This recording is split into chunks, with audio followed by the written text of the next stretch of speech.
All right, let's talk about how to grow your business to $10 million plus in top-line revenue by telling the right story. 99% of businesses are throwing money down the drain, burning cash on marketing and sales tactics that just don't work. So if you're serious about scaling to 10 million and beyond, you need to ditch the noise, kill the competition mindset, and master the one thing that turns businesses into unstoppable market leaders: branding. And here's exactly what you're going to get from this video today. A crystal clear understanding of what branding truly means and why most businesses get it wrong, the proven framework for crafting stories that resonate deeply with your target audience, step-by-step guidance on how to clearly differentiate your business, making competition irrelevant, and actionable insights and real-world case studies from category-leading businesses that have scaled using these exact methods. And yes, the strategy works for every business in every category. Why? Because people are the ones making the decisions, and people always make their choices the same way. This insight is critical. More on that later. But first, let's start off with a quick introduction. For those of you who might not know me or know a lot about me, my name is Bill Harper. I'm the founder and chief creative officer at BrandBossHQ. My teams and I have served I've been in business more than 105 years, generating all of that in 5 success. All of that's irrelevant. You don't care about me, my business, and my accomplishments. All you care about is growing your business, and my only value to you is in helping you to achieve that goal. Now, remember that important insight and how it made you feel to hear me talk about us instead of you. We're going to talk more about that later. All right, let's start by gaining a little perspective. Every business comes from humble beginnings, and each one has the exact same opportunity to become a powerhouse brand or not. Now, it's hard to imagine today, but this was Apple's first product, sold out of a garage in California. I know, it's a far cry from the sleek mega brand we all know today. Here's Jeff Bezos working into the wee hours of the night getting Amazon's book sale website off the ground. And here's Phil Knight, who sold shoes out of the trunk of his car as he was getting Nike off the ground. But somewhere along the way, these businesses learned to do something their competition didn't. And that one thing made all the difference in the world. That one thing was branding, by which I mean the role that story-driven marketing plays in business growth and success, and it's quite possibly the most misunderstood concept in business today. As a result, literally billions of dollars are wasted each year in creating ineffective and irrelevant sales and marketing messages that achieve nothing. In 2024 alone, a whopping $514 billion with a B was spent on marketing in the United States alone. But let's dive deeper. There's a lot more to this story that's of interest to us. When we do opinion surveys, we find that 65+% of consumers say they actively avoid marketing and that it has no impact on them. But when we survey buyer behavior, we find that over 90% of customer purchase decisions are actually a direct result of the marketing they've seen and heard. That's an interesting statistic. Even more interesting is consumer behavior on Super Bowl Sunday. Now, on Super Bowl Sunday, 43% of viewers tune in specifically to watch the commercials. 51% of viewers admit to enjoying the commercials even more than the game, and 50% of viewers purchase a product based solely on a Super Bowl ad they saw before, during, or directly following the game. That's roughly 60 million purchases in a single day. But how is this possible? I mean, the real question is, if people hate advertising so much, why do they actively watch the Super Bowl to see, comment on, and share the commercials? Well, the answer is because consumers know the commercials during the Super Bowl are actually going to be interesting to them. So they make time to watch, comment on, and share them. And that's exactly what you want your customers to do too. And you can. You can make them do just that if you're just willing to structure your messaging the right way. Right now, it seems everyone is talking about branding. You can't surf the internet or scroll through social media without hearing somebody talk about it. In fact, there are more than 10,000 books on the subject, to say nothing of the speakers, workshops, and online courses that are available. And every one of them is saying the same thing. Brand is the key to your business success. But what does branding actually mean, and how can you use it to grow your business? That's exactly what you'll learn today. Number one, what branding really is. Number two, why storytelling is the key ingredient to a successful brand. And number three, how you can build your own brand story to stand out in any category and grow your business. All right, part one, what is branding? To understand branding, we have to begin with vocabulary. Now, there are 3 terms you need to know to get started, and people misinterpret them all the time, so let's be clear from the beginning. Branding is what you say and why you say it. This is where strategy is born. Advertising is the collection of marketing assets you create and use to market your business. Things like television or video spots, radio, print, digital, social media posts, billboards, out-of-home, guerrilla marketing, direct mail, etc. And marketing is the combined sales and marketing efforts you do over the course of the year, including all paid, earned, and owned assets and placements. Next, let's talk about the role of branding in your marketing universe. Here's a simple marketing funnel. At the top is awareness, and that's branding's job, to make people aware of you so that they can consider you. Now, most business leaders want to jump straight to the bottom. That's the action phase, and that's where customers make their purchase decisions and actions. But the thing is, people don't frequently buy products or services they're not familiar with. And when businesses ignore the top of the funnel, they significantly restrict the ability to close deals or make sales at the bottom of the funnel. Remember, just 3% of your target audience is in the market to buy at any given time, and just 5 to 8% of your total audience is actively engaged at the bottom of the funnel. That leaves more than 90% of your potential customers that you're not actively engaging with when you ignore the top of the funnel. I know you want sales, everybody wants sales, but stay focused. If your target audience doesn't know you or frequently see you, they're not going to buy from you in mass. And last, let's establish a few fundamentals. First, a brand is not your logo. That's brand identity. It's also not your packaging, your colors, your fonts, your social channels, or your website. Each of these supports your brand, but they themselves are not your brand.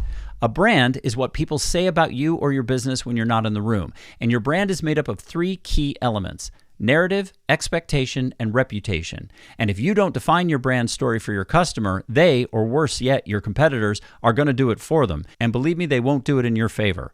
This is a much bigger opportunity than you may realize. Now, your goal is to get everybody to tell the exact same story about your business the same exact way each and every time they tell it. For example, you know that this is not James Bond. There's no way it could be. But how and why do you know that?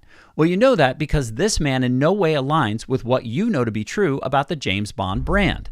James Bond is the greatest spy in the world, and his brand pillars, that is, the brand experience and narrative that you've come to expect, are that he is always physically fit and well-dressed. This guy's not. His stories are always action-packed. He can handle any situation. He always gets the bad guy and the girl. He always has gadgets. And his martinis are always shaken, not stirred. Now, nothing about that prior image matched your expectations, so you knew it wasn't James Bond.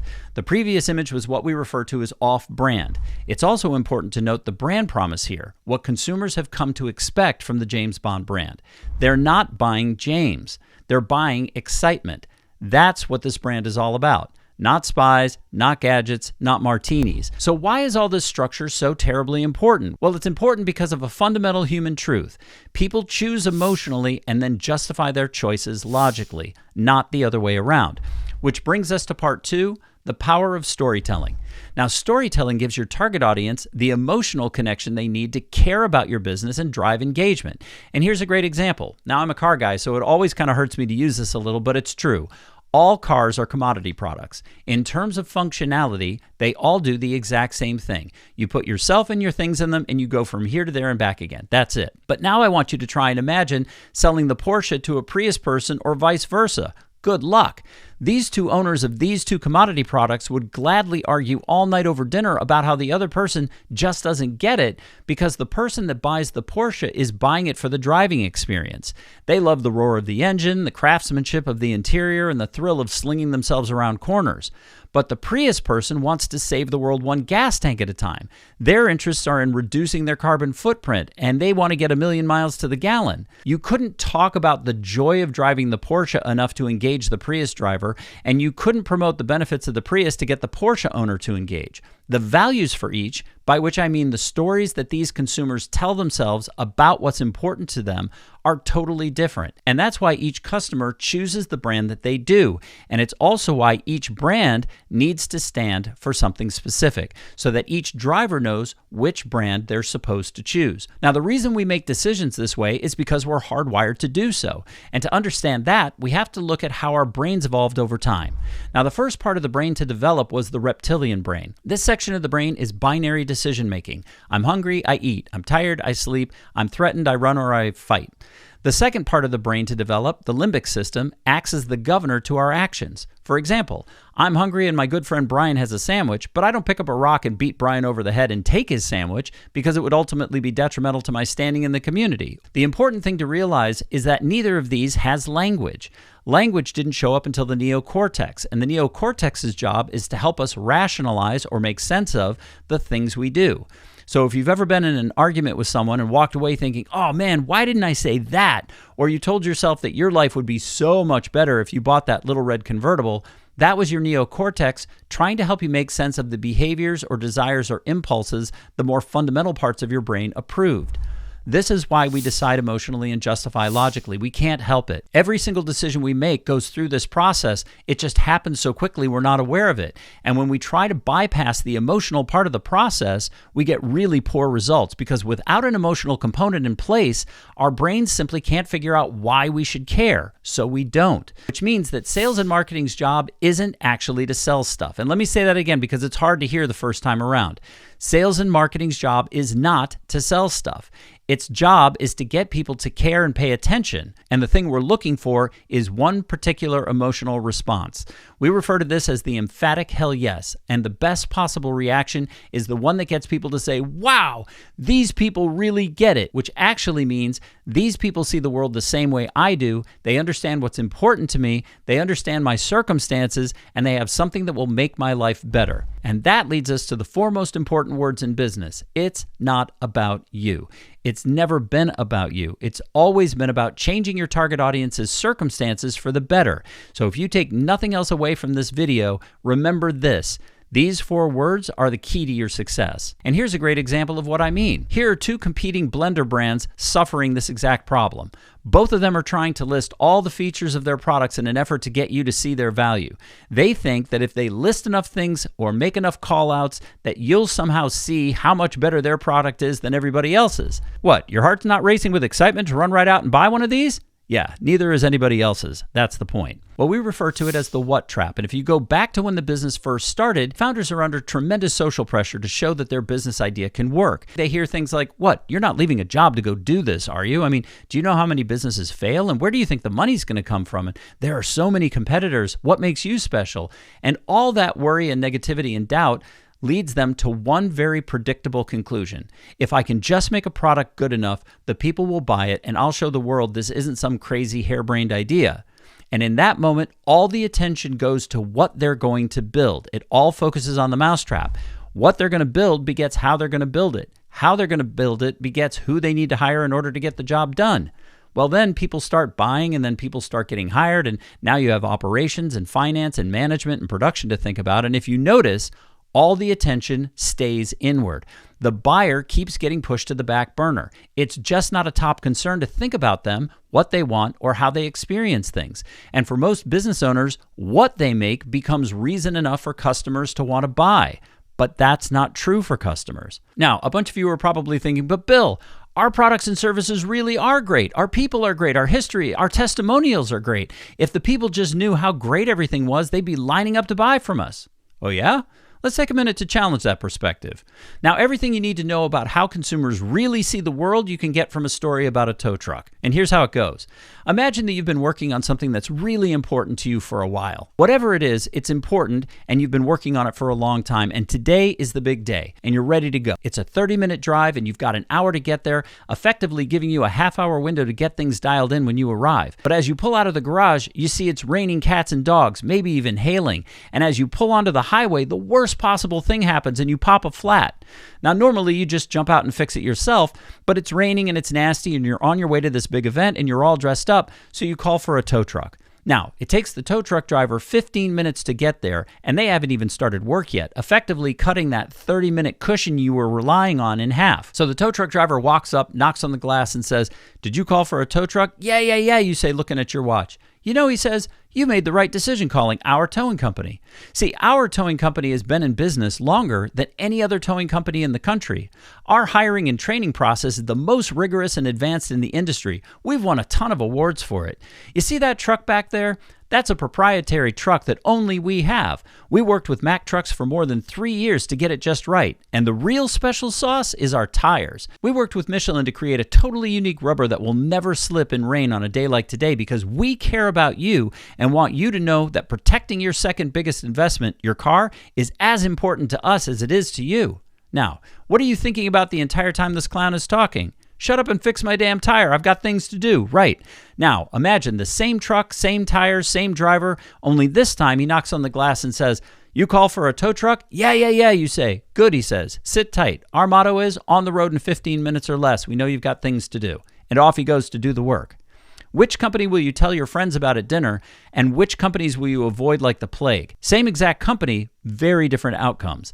See, the first driver, he represents the 99% of businesses that insist on talking about themselves in the hopes that something they say will make the customers see their value. The second driver represents Disney, Nike, Apple, Dollar Shave Club, and the other category leaders who know to put their customers' interests first. That's how they became category leaders. So what did we learn from our story? Was the company important? No. Was the team important? No. How about their history, awards, pricing, promotions, or innovations? Nope. It was just getting unstuck. That's all the customer cared about. This is an important lesson and one to remember. The hard truth is, your product or service doesn't matter until they try it, and marketing's job is to get them to want to try it. Now, to get them to want to try it, we have to steal their attention. And yes, I said steal and I meant it. And we can't steal their attention if we're not saying something interesting. In case you just think this is my opinion, Jim Stengel, former CEO of Procter & Gamble, did an exhaustive 10-year research study that showed that brands that activate a higher purpose, that's story to the rest of us, in all they do, outperform the S&P 500 by 400%. So while you might think this all sounds fluffy, it's not. This strategy yields big results, and it's what big businesses rely on to make their success possible. All right, with all that in mind, let's turn our attention to our fundamental truths. There are 10 fundamental truths of branding that category leaders use to gain traction and grow their businesses while avoiding the pitfalls most of their competitors have fallen into, and they'll work for you too. Truth number 1, marketing has just one job, and that job is to make sales easier. Making sales easier is the only measuring stick that matters, and all your KPIs should tie back to this. If your marketing efforts aren't making sales easier, your strategy or your execution is wrong. When marketing is effective, sales get easier and faster, period. Truth number 2, great brands know it's not about them. No one cares about your better hammer and nails. They care about hanging their picture on the wall, and that's it, full stop. This is true of your business, my business, and every other business on the planet. Your only value is in helping your target audience change their circumstances for the better or achieve something they couldn't do on their own. That's it. And the sooner you show that you understand that and that you're dedicated to helping them reach their goals, the faster you're going to grow. Truth number 3, great brands remember that people choose emotionally and then justify logically. I see the Harley, I want the Harley, I tell myself a story about how my life would be so much better if I had the Harley. This is how buying decisions are made, and without the emotional connection, we simply don't have a reason to care, and then we don't. Key is in understanding why they want it. That's what's emotionally important to them, and that's what drives their decision making. Truth number 4, great brands know that stories sell, features and benefits don't. Look, beer is one of the most crowded and commoditized categories in the world, and here we have 2 commercials for beer that came out at the exact same time. Now, one of these commercials was so successful, it actually became a part of pop culture, and the other was so unsuccessful that it became a case study in what not to do in marketing. Let's give it a quick watch. Able to pick up good yardage on the play. You know, the best part of this defense is their defensive line and their interior Hello? linebacker. Hey, who? What's up? Nothing, B. Just watching the game, having a bud. What's up with you? Nothing. Watching the game, having a bud. True. True. What's up? What's up? Yo, who's that? Yo, pick up the phone. Hello? What's that? What's up? Yo, where's Dookie? Yo, Duke. Yo. What's up? What's that? Hold on. Hello?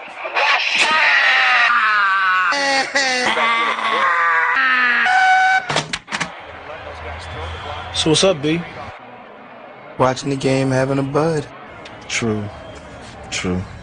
This is quite a treasure. This wine decanter has grooves that create a vortex, which, what is that? This? The new Miller Lite Vortex bottle? The craftsmanship, the grooves, where did you get it? The bar in the lobby? Fantastic. Next round's on me. The new Miller Lite Vortex bottle. Its specially designed grooves let that great Pilsner taste flow right out. Taste greatness. So what is something like this worth? Well, nothing now. Budweiser's What's Up spot was wildly popular because people could relate to it. It's how they talk to their friends. And for a long time after the commercial had stopped running, people continued to say, "What's up?" to their friends and family. It was fun, it was easy to remember, and it showed that Anheuser-Busch truly understood their audience. Now, Miller Lite's Vortex bottle, on the other hand, despite winning nearly every package design innovation award possible, actually solved a problem that nobody cared about, and it quickly disappeared. So much so that Miller no longer even makes the bottle. It was that bad. And how you tell your story is just as important as what story you're choosing to tell. Poopery and VI Poo are the exact same thing. Both are a spray before you go so no one ever knows product. But their results couldn't be more different. Poopery launched with what is easily one of the funniest 2-minute commercial videos ever made. Take a look. You would not believe the motherload I just dropped. And that's how I like to keep it, leaving not a trace that I was ever here, let alone that I just birthed a creamy behemoth from my cavernous bowels. Nothing is worse than stinking up the shared toilet at work, or the toilet at a party, or your lover's apartment. Of course, flushing removes the graphic evidence. Maybe 2 or 3 flushes if your skid marks are as tenacious as mine. But what can be done of that subtle scent of a 300-cow dairy farm? Aerosol air fresheners aren't the most effective option, or the healthiest. Trying to mask the stench, giving you a nice blend of ChemLab carnations with just a touch of feces. So, how do you make the world believe your poop doesn't stink? Or in fact that you never poop at all? Poopery. Poopery is the before-you-go toilet spray that has proven to trap those embarrassing odours at the source and save relationships.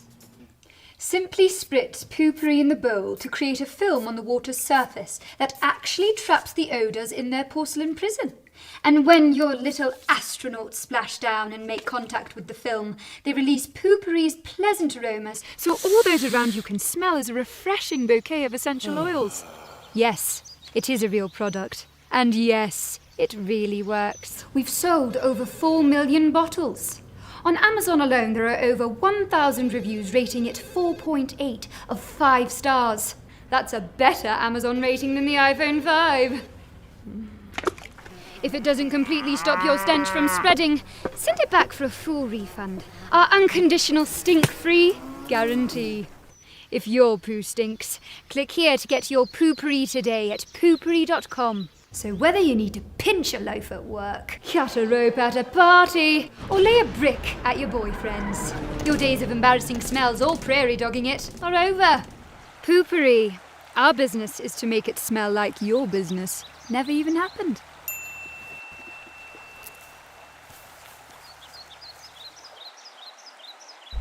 Seeing the success of the product and wanting in on Poopery's cash cow, the fine minds at Airwick decided to make a copycat version that was nothing short of a dismal failure. Even Hollywood's latest sweetheart needs to punish the porcelain occasionally. But to avoid embarrassment, I give every toilet the VI Poo treatment. Spray generously before taking your seat, and VI Poo forms a protective layer, helping to trap the pungent pong of your devil's dumplings. So, no red faces in front of your boss, Hollywood's hottest director. Even a VIP needs to VI Poo. Marketing results? Poopery garnered an amazing 45 million views online, and the number continues to grow today. VI Poo didn't even reach 24,000 on the same channel. That's embarrassing, to say nothing of the poor performance it had in the marketplace. Simply put, people loved the humor of the Poopery brand and rewarded them financially by faithfully buying their products. Story equals emotional engagement. Features and benefits equal logical support. Truth number 5, great brands know they can only stand for one thing. Eddie Murphy is, 5 letters, anyone? Funny, right. How do you know this answer? Because Eddie Murphy is consistently funny any and everywhere you come into contact with him and his brand. Movies, stand-up, character voiceovers, it doesn't matter. His brand is always consistent. And here's another example. Volvo is, 4 letters, safe, correct. And consumers know to associate safe with the brand because Volvo has spent the last 80 years consistently building this narrative, expectation, and reputation into their branding, marketing, and sales efforts. Pro tip, at this point, many of you are probably quietly thinking, but Bill, we can solve lots of problems for our customers. Why lock down on just one? Isn't that cutting off opportunity to grow? No, it's not. Just the opposite. Think about it this way. If you want a great steak, do you go to a steakhouse or a buffet restaurant? A steakhouse, of course. Why? Well, because you know that while you'll have tons of options at the buffet restaurant, nothing they make is going to be very good. This is exactly how you and every one of your potential customers sees the world too. The vast majority of businesses wind up positioning themselves as a buffet restaurant and then can't figure out why customers don't see their value. This is exactly why. When brands try to be all things to all people or frequently change their story, it confuses the target audience and erodes confidence and trust. Truth number 6, great brands don't guess at what story to tell, they do their homework, which means research. And here's a great example of what I mean. Delsey, who is a client, is a French luggage manufacturer that was having trouble gaining traction against larger competitors like Samsonite, Travel Pro, and Tumi. The trouble was they didn't know what to say about the brand, so they relied on things like self-healing zippers, ballistic nylon, telescoping handles, pricing, promotions, and that sort of thing, none of which was moving the needle in any significant way. But research showed that people's opinions of travel had changed after 9/11. And in fact, 72% of them referred to travel as having become a drag. The biggest frustration?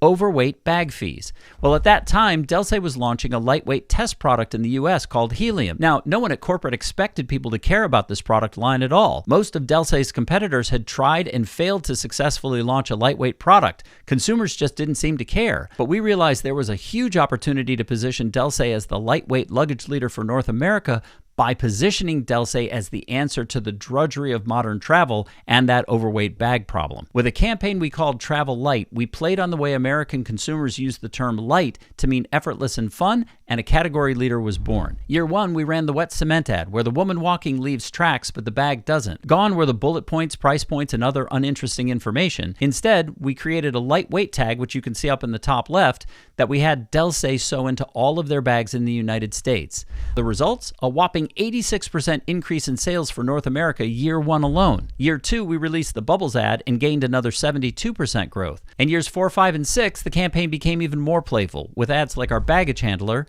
and our bellhop. And over a 6-year period, we increased North American sales 837%, made them third in the category for unaided consumer awareness, and Delsey has held the lightweight luggage category leadership position for more than 15 years. Research is what made all this possible, and had we not had the insight, we wouldn't have seen this amazing opportunity, and it would have gone unnoticed. Former Delsey president of North America, David Bieber, said it best in his testimonial for us. Over a 6-year period, the work Bill and his team did for us increased sales by 837%, with profits proportionally increasing. Yes, I understand this kind of increase seems impossible, but it's true, and it allowed me to take early retirement. And that's a testimonial anyone would be proud to have. Remember, great brands don't rely on intuition or personal experience to drive their brand strategy. They realize that their point of view is only part of the equation. Their stories hold the other half, and they very rarely think to share it. Truth number 7, great brands know that they can't stand out when they're blending in. And that leads to the sea of sameness. Now, I've chosen the weight loss category here, but it's the same in virtually every industry and business segment. See if you can spot the repetition that causes consumers to see brands as parity or commodity when trying to decide on which one to buy. He can do it, she can do it, we can do it, they can do it, same thing, same pictures, same headlines, same layouts, same everything. The repetition is relentless and makes it practically impossible for customers to tell one brand from the other. Worse yet, each of the leadership teams behind these brands is absolutely convinced that their solution is better than everybody else's, and that the customer will somehow know it when they see it, but they won't and they don't. In fact, when customers see this kind of repetition, they default to a very predictable line of thinking. Just give me whichever one is cheapest, fastest, or best known. That's a one-way ticket to competing on price, which is the very last place you want your growth-minded business to be. Truth number 8, great brands know that they have just 3 strategic choices if they want to tell a great story. First, they can make something possible or make it go away. These are 2 sides of the same story coin. 2, they can make the customer look or feel smarter for knowing about them. This is all about giving them social capital. Or 3, they can simply out-entertain or edutain their competitors. Now, Nike is a master at the make something possible concept. Their work consistently promises a way for you to reach your best self. And their Find Your Greatness campaign is one of my absolute favorites. Let's take a look.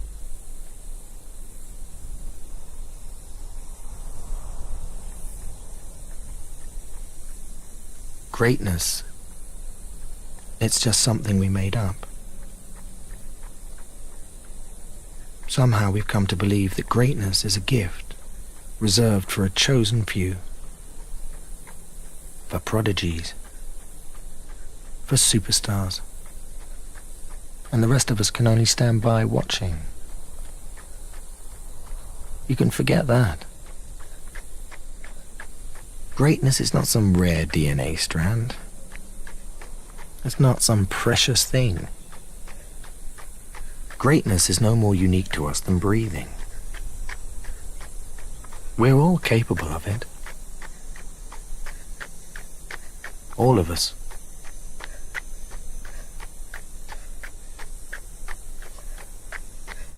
So why does this work? It works because each one of us can see ourselves in this kid and we're rooting for him. This approach to marketing is closer to starting a cause than selling a product, and consumers simply love it. Now, no one made consumers feel smarter than Dos Equis' most interesting man in the world concept. The suggestion here is, hey, if the most interesting man in the world drinks this stuff, I should too. Then maybe I'll be more interesting like him. Brilliant campaign, brilliantly executed. Notice that at no time do they sell the beer at all. They didn't need to. That's not why consumers were watching. The beer would sell itself, and it did. And one of the great entertainment edutainment campaigns of all time is Allstate's Mayhem character. By humanizing the curveballs life throws our way, Allstate thoroughly entertained and easily differentiated themselves from competitors like State Farm, Geico, and Progressive. It is so much easier to create effective sales and marketing when you only have one story to tell. What these category powerhouses know is that the more they stick to the script of their brand promise, the more growth, recognition, and demand they create. Truth number 9, great brands know that visibility equals profitability. If I asked you which would you rather buy, a Honda or a Vroom-Doo, you're going to tell me Honda every time. And when I ask you why, you're going to say, because I've never heard of a Vroom-Doo. Now, you may very well have the greatest product in the world, but if people haven't heard of you or don't see you regularly, they're not buying from you in mass. Remember, people don't buy the best products. They buy the products they like the best or are most familiar with. Out of sight equals out of mind, period. You may think of awareness marketing efforts as a waste of time because they don't seem to be paying off right away, but that's not the job of awareness marketing. Awareness marketing's job is to make sure you're part of the consideration set when they decide to go shopping for your products or services. Your goal is to win the sale before they have the need. And truth number 10, great brands are disciplined enough to be patient. Remember this always. Good things take, 4 letters, right, time. Building a strong brand is just like going to the gym. It takes time. This is a massive competitive advantage to you and your team because most, if not all of your competitors are under the delusion that some magical silver bullet, digital, social, whatever solution out there exists that's suddenly going to make them a mega success overnight. And when that doesn't happen, because that's not how that works, they keep changing their strategy, which ultimately starts the process all over again. Look, every single category leader you know or will ever know uses this same strategic approach to connect with their target audience and get them to care about their business. It doesn't matter if the story is funny, insightful, or inspirational. It's the story component that's most important to your success. I should say here, though, that funny is, in fact, the strongest of these options, but that's a subject for another day. So what does all this look like when brands put the language together behind the scenes, and how can you do the same for your company? Well, let's take a look at how Southwest Airlines might structure their messaging. First, we begin by listing the problem we're here to solve. And in their case, in the 1970s, travel was really only for business and affluent passengers. It simply cost too much for the average family to take more than one flight per year. This resulted in frustrated individuals and families who couldn't make the most of their vacation time to be with family or just get away. The solution? Southwest created the first ever no-frills airline that gave more people the freedom to fly. Therefore, their brand promise was, we make air travel affordable to the masses, which they made possible by no-frills travel, operational efficiency, only flying 737s, and only flying through regional hubs. This resulted in cheaper flights, more frequent travel, and more people being able to travel in the first place, which they cleverly summarized in their famous tagline, you are now free to move about the country. See how it all comes together? Southwest sells freedom, not features, which allowed their elevator pitch to simplify down to something like this. Question: what is Southwest Airlines? Southwest Airlines is a low-cost, no-frills airline. Question: why do you exist? Answer: for the majority of people, air travel is expensive and out of reach, limiting vacations, business opportunities, and time spent with loved ones. We've removed these barriers so more people can fly more often. And question: what makes you different and unique in the category? Well, we give people the freedom to fly whenever they want in a way that's stress-free and enjoyable. Our flexible policies and transparent pricing make it easier for customers to commit to travel. Our friendly team makes the experience more enjoyable, and our streamlined operations make travel efficient and affordable. All that structure and language and precision led to award-winning creative work like this, which resulted in success like this. Southwest Airlines had an unrivaled 47-year streak of annual profits until the pandemic brought travel to a standstill. Southwest lost money in 2020 like the rest of the industry, but has reported profits every year since. No other airline has even come close. All right, now you have a rock-solid overview of how marketing really works and how you can use it as your competitive advantage in scaling your business. Now, if you and your team find that you need some help pulling your brand story, research, or creative campaign together, you can either purchase our DIY online education course at go.brandbossuniversity.com or schedule a call with me directly through our website at brandbosshq.com. Thank you so much for watching. Be sure to follow me for more inside tips on how to grow your business, and remember to recommend us to a friend whose business could use some help. See you in the next video.